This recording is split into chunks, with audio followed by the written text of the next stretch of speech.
आज इंडिया के अंदर कई सारी इलेक्ट्रिक व्हीकल कंपनियां हैं, लेकिन कुछ कंपनियां ऐसी है जो कि लीजेंडरी कंपनीज हैं। मतलब कई सालों से व्हीकल्स बनाते हुए आ रहे हैं, टू व्हीलर इंडस्ट्री के अंदर अच्छा खासा नाम है। उनमें से एक कंपनी है हीरो मोटोकॉर्प, और हीरो मोटोकॉर्प की एक और कंपनी है जो कि इलेक्ट्रिक व्हीकल के अंदर आती है, जिसका नाम है वीडा इलेक्ट्रिक। अब वीडा इलेक्ट्रिक ने रिसेंटली अपने दो नए प्रोडक्ट लॉन्च किए थे। एक तो है वीडा VX2 प्लस, एक है वीडा VX2 गो, जो कि बेस मॉडल के साथ में भी आते हैं।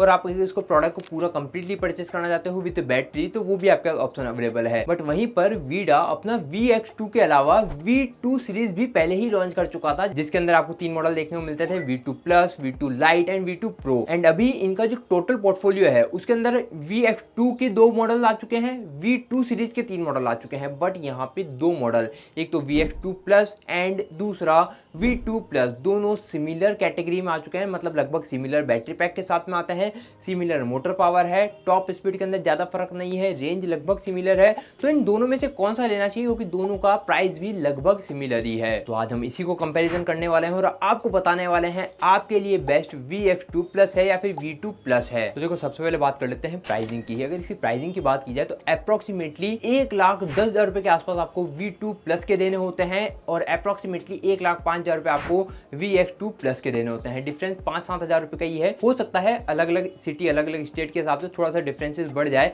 मतलब ये कह सकते हैं कि 5 से लेकर 10,000 रुपए के आसपास का डिफरेंस दोनों स्कूटर में देखने को मिलेगा। तो अब बात कर लेते हैं डिजाइन की। तो देखो, जो लाइट सेटअप है दोनों के अंदर ही आपको सिमिलर देखने को मिलता है। सेम लाइट सेटअप फ्रंट में, रियर में, दोनों में सिमिलर ही देखने को मिलता है। बट यहाँ पे काफ़ी सारे नए चेंजेस हुए हैं, जैसे जो लेग स्पेस कह सकते हैं या फिर कह सकते हैं फ्लैट फुटबोर्ड जो कह सकते हैं, उसमें थोड़ा सा आपको इंक्रीमेंट देखने को मिलता है VX2 प्लस के अंदर V2 प्लस के मुकाबले।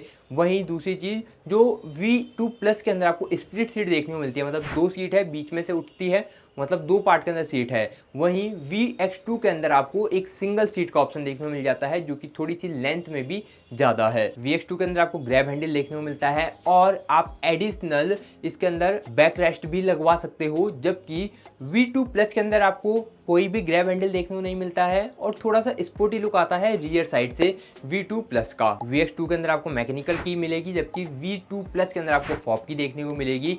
बात करें डिस्प्ले की, तो VX2 के अंदर आपको 4.3 इंच का TFT डिस्प्ले देखने को मिलेगा, जो कि नॉन टच होने वाला है।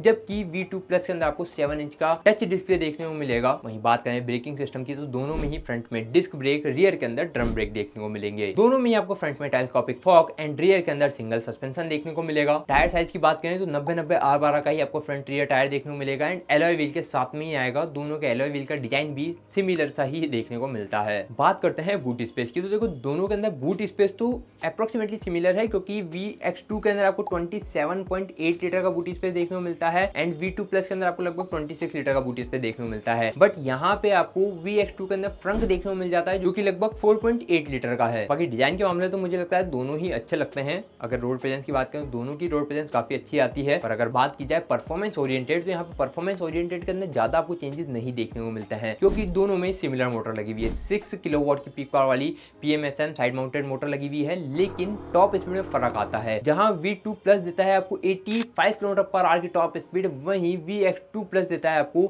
80 किलोमीटर पर आवर की टॉप स्पीड। V2 प्लस को 0 to 40 जाने में लगता है 3.4 सेकंड, जबकि VX2 प्लस को लगता है 3.1 सेकंड। दोनों में ही आपको 3 मोड देखने को मिल जाता है, eco, ride and sport, and दोनों की ही जो ग्रेडेबिलिटी है वो है 18 डिग्री की। फिर बात कर लेते हैं बैटरी पैक की, तो दोनों में आपको 3.4 किलोवाट का बैटरी पैक देखने को मिलता है। मतलब यहाँ पे दो बैटरी पैक लगे हुए हैं, जो कि रिमूवेबल है, जिसको आप निकाल के अपने फ्लैट, अपने अपार्टमेंट में भी ले जाकर चार्ज कर सकते हो। दूसरा, इसके अंदर चार्जिंग ऑप्शन है कि आप व्हीकल को डायरेक्ट भी चार्ज कर सकते हो इनके चार्जर से। तीसरा ऑप्शन है, आप इनके फास्ट चार्जर जो है उस नेटवर्क का यूज करके भी इसको चार्ज कर सकते हो। और चार्जिंग टाइम क्या लगता है, तो अगर आप घर पे चार्ज कर रहे हो तो लगभग 4.5 से 5 घंटे के आसपास लगेंगे 0 to 80% चार्ज करने में। बट अगर आप फास्ट चार्जर से चार्ज कर रहे हो तो लगभग 60 to 65 मिनट लगेंगे 0 to 80% चार्ज करने में। मतलब 1.2 किलोमीटर चार्ज हो जाती है लगभग 1 मिनट में। दोनों ही व्हीकल का अप्रोक्सीमेटली सेम ही चार्जिंग टाइम है। एंड अगर बात की जाए रेंज की, तो IDC रेंज V2 प्लस की है 143 किलोमीटर की, रियल वर्ल्ड रेंज लगभग 100 किलोमीटर के आसपास।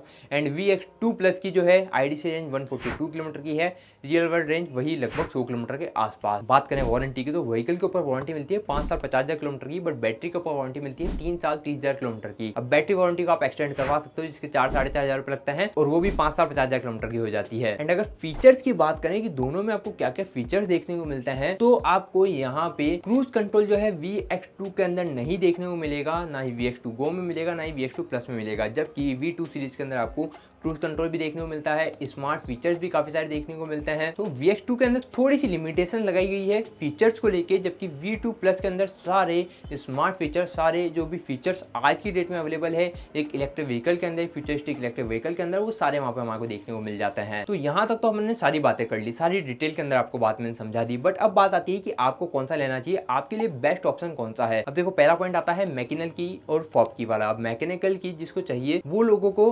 VX2 काफ़ी अच्छा ऑप्शन है। मतलब फैमिली ओरिएंटेड अगर बात करें तो VX2 ज़्यादा अच्छा है कि यार एक मैकेनिकल की है, ज़्यादा ईजी, ज़्यादा कन्वीनियंट है।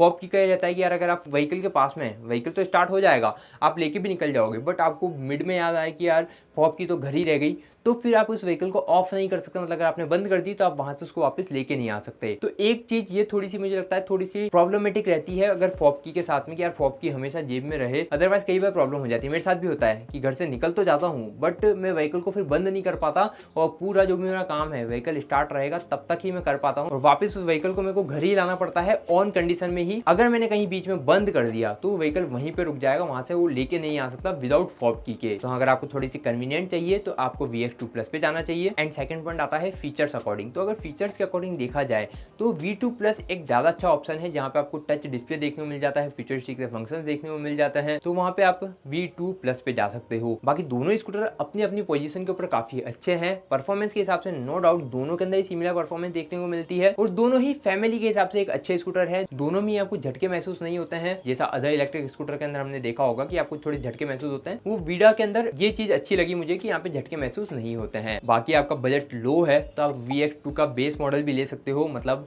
बैटरी एज अ सर्विस भी ले सकते हो। वहाँ पर आपको और प्राइसिंग कम हो जाती है, लगभग 60-65 हज़ार रुपए के अंदर आपको स्कूटर देखने को मिल जाता है। तो ये सारे सिनेरियोज मैंने आपके सामने रख दिए हैं। अब आप कमेंट में जरूर बताना आप इनमें से कौन सा स्कूटर लेना चाहते हो, या फिर आप वीडा छोड़ के कोई दूसरी कंपनी का स्कूटर लेना चाहते हो, तो वो भी कमेंट में जरूर बताना। उस तरीके के और वीडियोस के लिए चैनल को सब्सक्राइब करके बेल आइकन जरूर दबा देना। मिलते हैं आपसे अगले वीडियो में। Okay, bye.